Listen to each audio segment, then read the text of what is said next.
I never had an addiction problem. I don't know I had a good childhood. I was in an abusive relationship when I was married. I got divorced. So when I was 20, I was in a car wreck. It killed my sister. And that's when I was on pain pills, but those were prescribed. Those were because, my arms and stuff. But no, I was, mainly when I started my pain pills and my nerve medication on pills, I wasn't drinking because I waited after I got divorced before that, after everybody died. My mother and dad and ex-husband. I was about in my late 20s. And because I got divorced at 27. And then when I was in my 30s, let's say 34 and 35, I was always a stay-at-home mom. And I thought people I knew and people I hung with, because I never did the drugs, but they did. But yet I always thought they was having such a good time at their house. And I was always home with the neighborhood kids, bored, not having no fun, wanting to have a good time. And that's where it led. I thought everybody else was having a good time, and I wasn't. And you couldn't find out I was the one having a good time. They wasn't. Couldn't find out it wasn't such a good time like I thought. My first addiction, I was 37. My husband had died a few years before that. I had got lonely and got on crack. Somebody was introduced to crack cocaine. And my kids were about almost teenagers. And I thought I had it hid from them. I was keeping it under my bed and hiding it, I was hiding it at first. But then it just started getting out of hand. People started coming around. And these kids started wondering things, and I started losing respect for my kids. And I went through a few years of that, and then I went to this other place. I went to a rehab. I tried the Foundry. I went through there and graduated from there. I graduated from there and everything, and I done good when I got back out, and I started, how they say, you run into people, look how good you're doing, and all this and that. And I wasn't no time I was back on it. So I fought with crack for several years. I was in and out of the Foundry of messing with crack, and then with alcohol, both of it.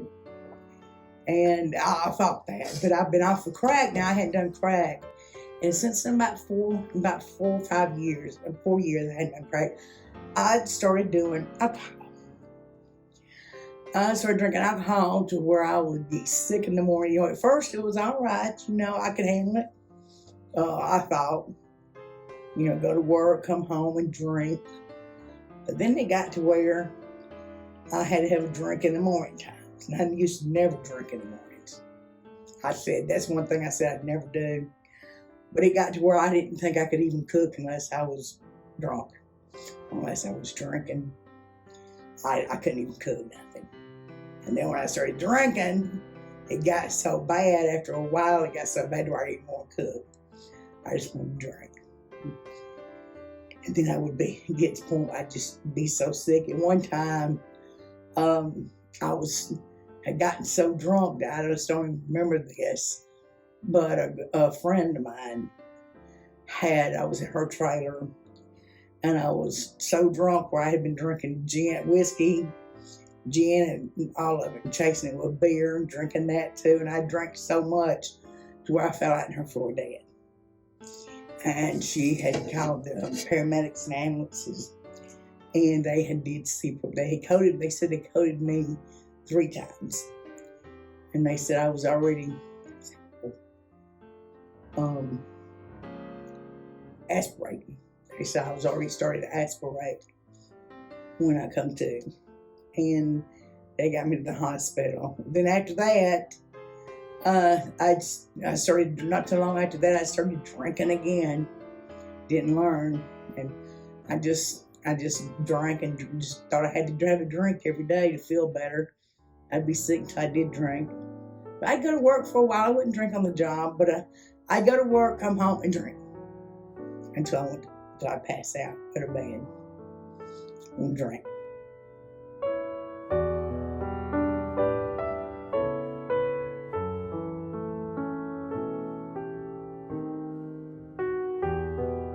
But I lost my daughter to drug addiction. And that's really took a lot.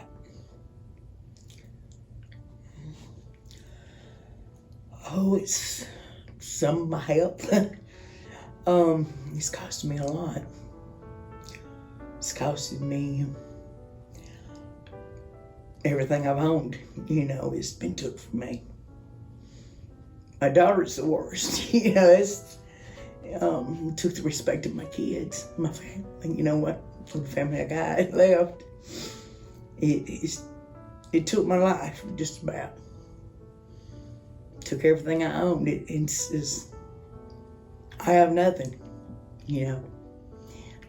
They didn't believe nothing I said anymore. When I was on crack, I was always telling them, oh, I'm never going to do this again. I love y'all so much, I'm never going to do, which I did love my kids. But that enemy got on my back, I didn't think I could stop it. So they got to where they just never believed me anymore. They got to where they was cussing me. They wouldn't have nothing to do with me, Even when I come out of the other rehabs, my son had went and joined the military.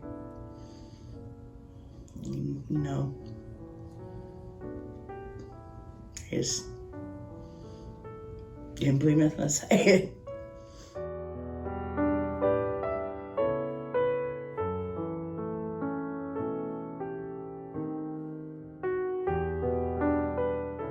And my sister that had stayed with, she didn't allow drinking. And I started drinking behind her back. I started drinking. And she had found out. And so she had finally told me I had to get help. That I could not live like that. She even told me, you're killing yourself. And I knew I was, because I have COPD, and I had done went to the hospital once before with my sickness. And the doctor had told me, as a matter of fact, it was 2 years ago. He had told me that he said that if I didn't quit my drinking from drug, if I didn't quit, that he'd give me 2 years to live. And that was 2 years ago. He told me he said something about them electric lights in my cells would get so high that if I did not quit drinking, I would die. He said I would have a massive heart attack or a massive stroke. And he said, you will die. And he said, so you better stop your drinking. He said, I don't give you 2 years. I had got myself into a depression, a mental breakdown from drinking. I left one place and I started drinking again. I got real drunk. And I was suicidal, depression, because I was drinking again, didn't have nothing to look forward to. And I was suicidal. And I went to the hospital to BMU. I got put in the hospital at BMU. And the doctor there had said he had a place, because I told him I wanted to change. But I just didn't think I could. And him and there was a caseworker there that told me they knew a place where I could go and I could have my depression medicine. Because when I was there before, I couldn't have my depression medicine. And he said he knew a place that could help me. It was faith-based. And he told me about the City of Lights. And I gave him a call. And I said, I didn't want to try. It's like, I don't want to try it. But he said it would be real good for me. And I could take my medicine here, and it would be, because he said he knew I was a Christian, but I just wasn't in the Christian life. He told me it was faith-based, and they told me to give Christy a call, and that she was waiting on me because they had called her and asked her. And I gave her a call and talked with Christy, and she come and got me. I love Christy and Miss Darlene. They've meant a lot to me.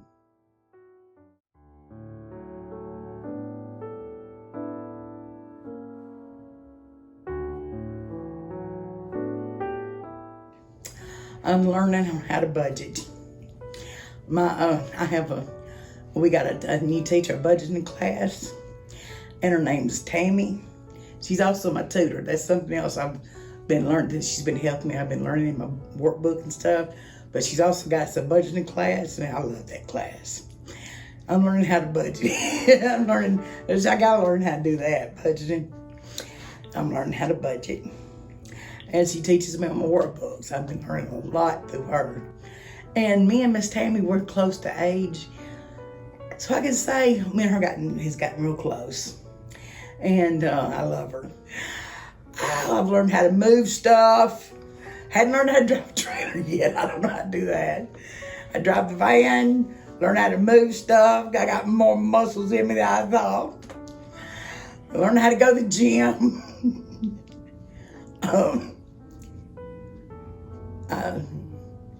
Which I've worked in a thrift store before, but now I'm learning how to set up a thrift store. I'm learning how to do that, set up one, try and decorate it.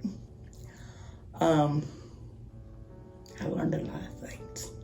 Learned to have devotions every morning. Keep up with my devotion every morning. Learn how to pray more. You learn how to stay in prayer here. With 30 women, you learn how to stay in prayer. You walk around praying. I didn't know how to have a relationship with Christ. I was saved from a while back, and I had backslid so much to where I've had one with Christ before, but not like I do now. I had backslid so much to where I just didn't have a relationship with Jesus. I found my way back to the Lord when I came here. Was it about, I think, a month when I gave my life, rededicated and gave my life back to the Lord. And I did that with Miss Jamie.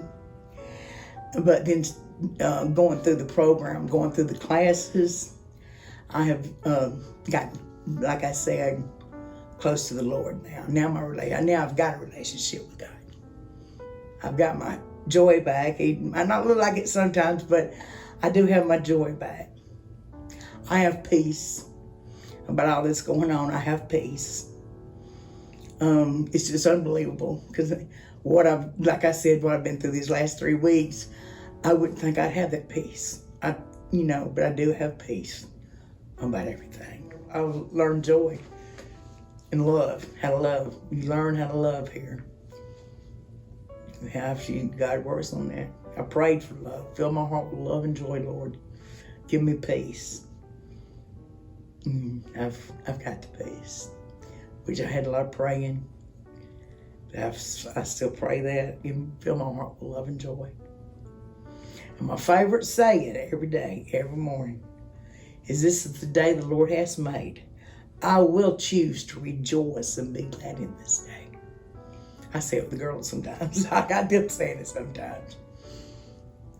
That's my favorite saying. This is the day the Lord has made, and I'm going to choose to rejoice and be glad in it. No matter what storms you got ahead, what storm you're going through, because I'm going through a storm. Lord, fill my heart with love and joy. Give me my joy. Keep my joy.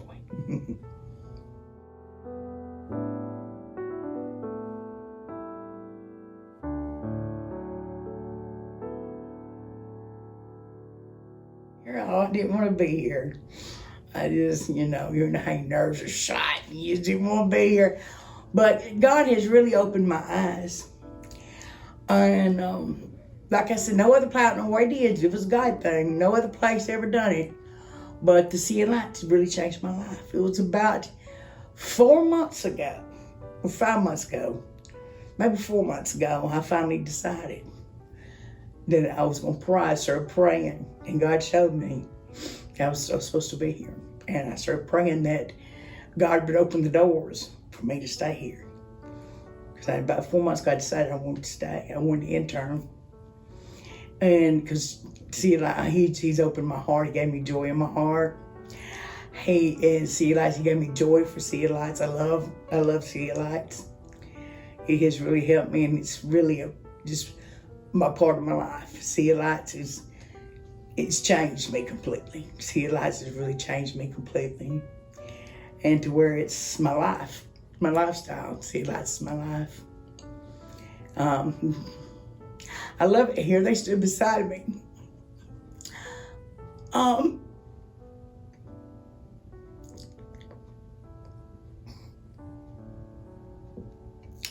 I lost my daughter 3 weeks ago.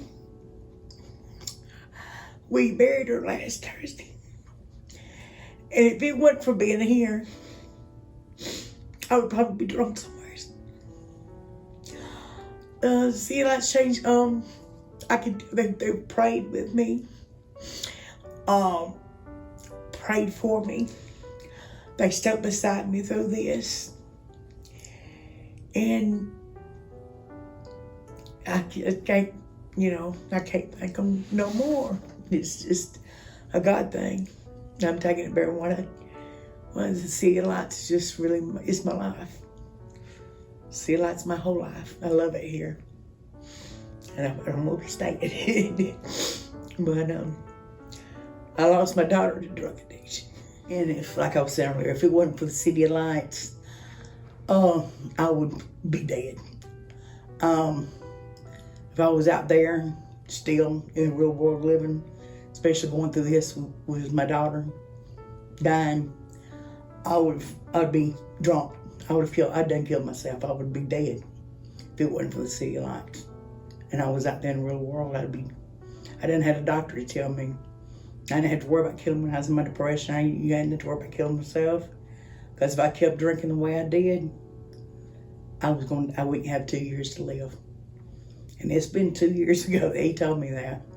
He didn't give me 2 years if I kept drinking. And then all this has happened. I would be dead if I hadn't came to City Lights, if it wasn't for this place. I wouldn't have made it. City Lights means everything to me. Like I said, City Lights means a lot to me because City Lights changed my life. It absolutely changed my life. Where my spirit's here, my heart is here. You know, I love City Lights. I love Miss Jamie. And I love Miss Darlene. I love Christy too. But I love Miss Darlene. I want to be just like her when I grow up. Miss Darlene Abernathy is wonderful. She's the best. If I could pull off a hairstyle like she's got, I would do my hair like hers.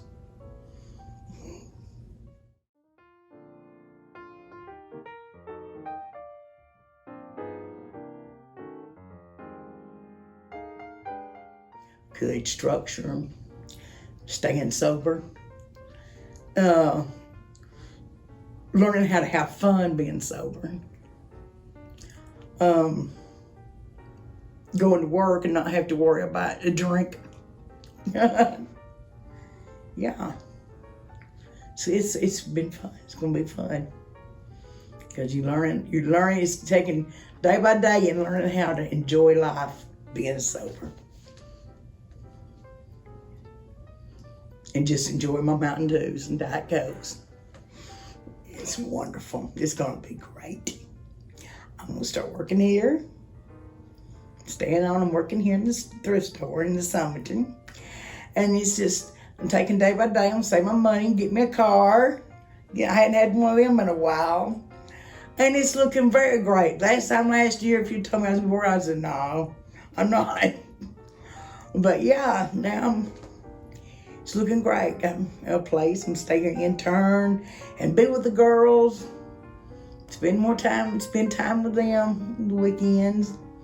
And just live my life at the City Lights. Like a lifestyle.